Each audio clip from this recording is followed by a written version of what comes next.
Hello guys, कैसे हैं आप लोग। आई होप मैं जो पढ़ा रही हूँ अच्छे से आप लोग पढ़ रहे होंगे।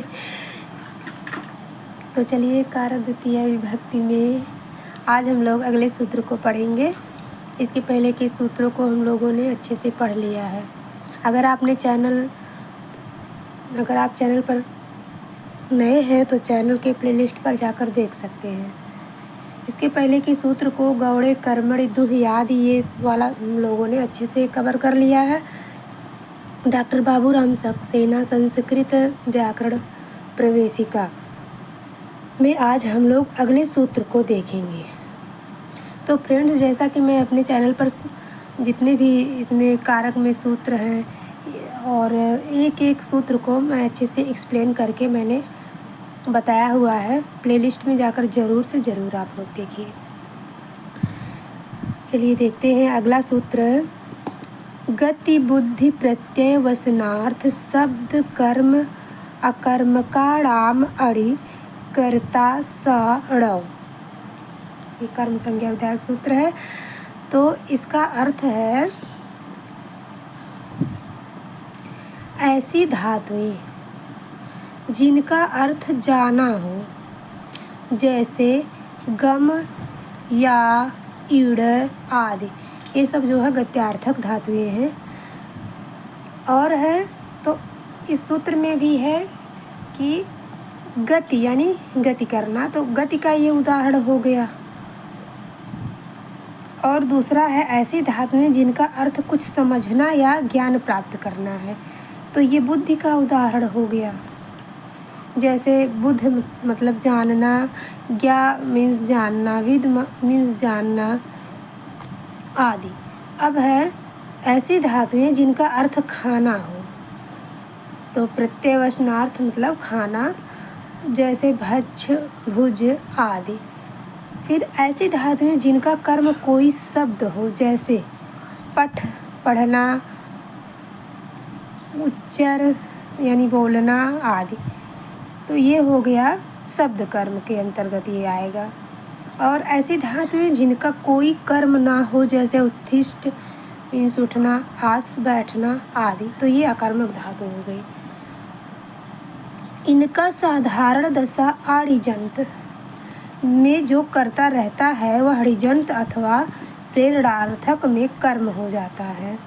तो यहाँ पे समझने वाली बात है कि ऋजंत क्या होता है, आड़िजंत क्या होता है। जब तक आप इसका अर्थ नहीं जानेंगे इस सूत्र को आप सॉल्व ही नहीं कर सकते। तो ऋजंत जैसे ये जो ऋंत मतलब होता है, जैसे जो प्रेरित करने से करे, अगर कर्ता प्रेरित करने से करे तो वो ऋजंत हो जाएगा। और अगर वही कर्ता यानी जो करने वाला है वो खुद से अपने आप से वो प्रेरित होकर करेगा तो वो आड़िजंत रहेगा, आड़ंत यानी। तो इसका मतलब समझ में आ गया होगा। चलिए आगे देखते हैं। तो वह हड़िजंत अथवा प्रेरणार्थक में कर्म हो जाता है। सूत्र का कहने का मतलब यही है। जैसे शत्रून् गमयत स्वर्गम वेदार्थम स्वान वेदयत आश्रया च अमृतम देवान वेदम अध्यापयद विधिम आश्रयत सलिले पृथ्वीम यह सा में श्री हरि गति। अभी आगे आपको अच्छे से समझ में आएगा। चलिए देखते हैं। अर्थात जिन श्री हरि ने शत्रुओं को स्वर्ग भेजा, आत्मियों को वेद का अर्थ समझाया, आत्मियों को यानी अपने जनों को श्री हरि ने वेद का अर्थ समझाया, देवताओं को अमृत खिलाया, ब्रह्मा को वेद पढ़ाया, पृथ्वी को जल में बिठाया, वही मेरे शरण दाता है। तो ये हो गया मतलब ये प्रेरित किया गया है कि वही मेरे शरण दाता है, तो ये ऋजंत हो जाएगा। अब आगे देखिए उदाहरण में। इसको ऐसे भी आप लिख सकते हैं कि ये साधारण रूप है और ये प्रेरणार्थक रूप है, तो ये आड़ंत अवस्था हो जाएगा और ये ऋणंत अवस्था हो जाएगा। तो शत्रवः स्वर्गम अगच्छन्, तो इसका अगर प्रेरणार्थक रूप जब बनाया जाएगा तो ये शत्रुन हो जाएगा, शत्रुन, और इसमें द्वितीय विभक्ति लग जाएगी तो स्वर्गम आगमयत। स्वे वेदार्थम अविदुः तो स्वान वेदार्थम अवेदयत हो जाएगा। देवा अमृतम आसनन तो देवान अमृतम आसनन, इसी में परिवर्तन होगा। विधि वेदम अध्ययत तो विधिम वेदम अध्यापयत हो जाएगा। पृथ्वी सलिले आस्त तो पृथ्वीम सलिले आश्रयत। ये जो प्रथम जो है ये बहुवचन है तो ये हो जाएगा द्वितीय बहुवचन में। इसी तरह से ये भी कन्वर्ट हो जाएगा। सूत्र में यही कहा गया है। सूत्र में अकर्मक धातुओं का तात्पर्य उन्हीं धातुओं से है जिनका देश काल इत्यादि से भिन्न कर्म संभव नहीं है। मतलब जिनका देश काल इत्यादि से भिन्न कर्म संभव नहीं है। सूत्र में अकर्मक धातुओं का तात्पर्य उन्हीं धातुओं से लिया गया है। उन धातुओं से नहीं जो कर्म के अविवक्षित होने के कारण अकर्मक रूप में प्रयुक्त होती हैं। अतएव मासम आस्ते देवदत्तः का प्रेरणार्थक प्रयोग होने पर देवदत्तः कर्म हो जाएगा। जैसे मासम आशयति देवदत्तम, परंतु पचति देवदत्तः का पाचयति देवदत्तेन ही होगा, पाचयति देवदत्तम नहीं। अब यहाँ पे ऐसा क्यों कहा गया है? क्योंकि ये जो सूत्र में कहा गया है वो पचति में वो चीज़ मेंशन नहीं हो रहा है। पचति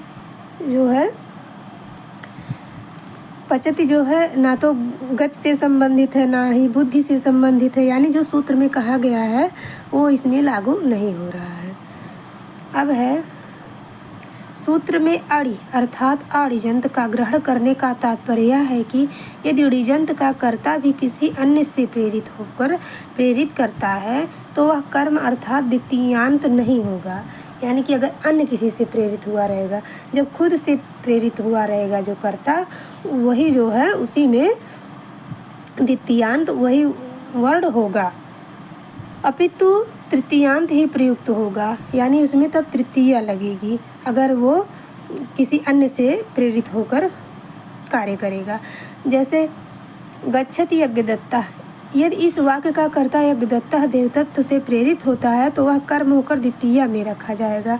गमयति यज्ञदत्तम देवदत्ता, अब यह देवदत्त स्वयं विष्णुदत्त से प्रेरित होकर यज्ञदत्त को जाने के लिए प्रेरित करता है तो देवदत्त कर्म नहीं होगा। ठीक है, यहाँ पे साफ साफ कहा गया है क्योंकि यह अणिजंत अर्थात साधारण क्रिया का कर्ता नहीं अपितु अणिजंत या प्रेरणार्थक क्रिया का कर्ता है। उस दशा में वाक्य रचना इस प्रकार होगी तो हो जाएगा गमयति यज्ञदत्तम देवदत्तेन विष्णुदत्तः, यानी विष्णुदत्त ने देवदत्त को प्रेरित किया और देवदत्त के द्वारा यज्ञदत्त प्रेरित हुआ। इसका कहने का मतलब ये है। तो फ्रेंड्स ये बस यही एक सूत्र आज रहने देते हैं और अगले सूत्र को मैं कल बताऊंगी। अगर आप चैनल पर नए हैं तो चैनल सब्सक्राइब कर लीजिए। वीडियो पसंद आए तो लाइक और शेयर कर दीजिए। तब तक के लिए नमः संस्कृत।